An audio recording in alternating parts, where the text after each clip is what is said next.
Hello everyone. তো এর আগের ব্লগে তোমরা দেখেছিলে যে আমরা রাত্রিবেলা ট্রেনে উঠেছিলাম। তো সেদিনকারই পরের দিন মানে 12 তারিখের এই ভিডিওটা। সকাল সকাল ঘুম থেকে উঠেছি, তো ভিউ দেখতে দেখতে এত সুন্দর ভিউ। আমার স্পেশালি ট্রেন জার্নি করতে এই জন্যই ভালো লাগে, কারণ যেতে যেতে পুরো জার্নিটাতে রাস্তাঘাট কত সুন্দর সুন্দর ভিউ এনজয় করা যায়। তো সকালবেলা উঠে পড়লাম, উঠে গিয়ে আমি চলে গেলাম ব্রাশ করতে। ব্রাশ করে মুখটা ধুয়ে এইভাবেই দরজার মধ্যে অনেকক্ষণ দাঁড়িয়েছি। দেন আমরা সবাই কিছু হালকা টিফিন নিয়ে এসেছিলাম বাড়ি থেকে, ওইটাই খেয়েছি। এরপর বসে পড়লাম মিঠিকে গল্প শোনাতে, কারণ মিঠি গল্প শুনতে খুবই পছন্দ করে।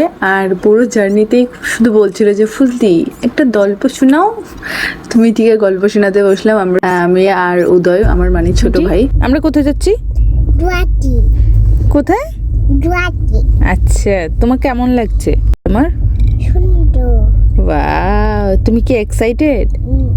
বেশি? এদিকে দেখে বলো না, বেশি এক্সাইটেড? আচ্ছা, তোমাকে সুন্দর লাগছে না? আমাদের ট্রেন চলে আসছে। কোথায়? আমরা তো চলছি। আমাদের পিছনে ট্রেন চলে আসছে। ও দেখো কি সুন্দর ভিউ। এখন লামডিং। আমরা কোথায় আছি? Yes.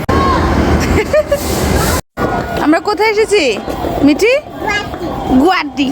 গুয়াহাটি চলে এসেছি আমরা গুয়াহাটি চলে এসেছি।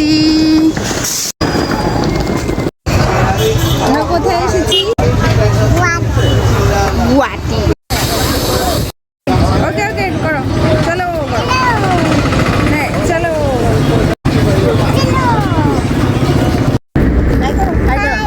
ও দেখাই যাচ্ছে না। হাত দিয়ে করো, হাত দিয়ে হাই করো।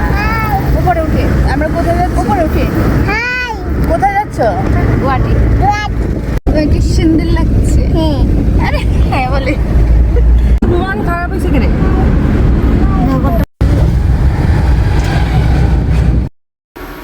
আমরা নেমেছিলাম নারেঙ্গি স্টেশনে। ওইখান থেকে আমরা কাছে একটা হোটেল নিয়েছি, ওই হোটেলেই আমরা এবার যাচ্ছি। হ্যাঁ হামারা রুম, ये है हमारा रूम।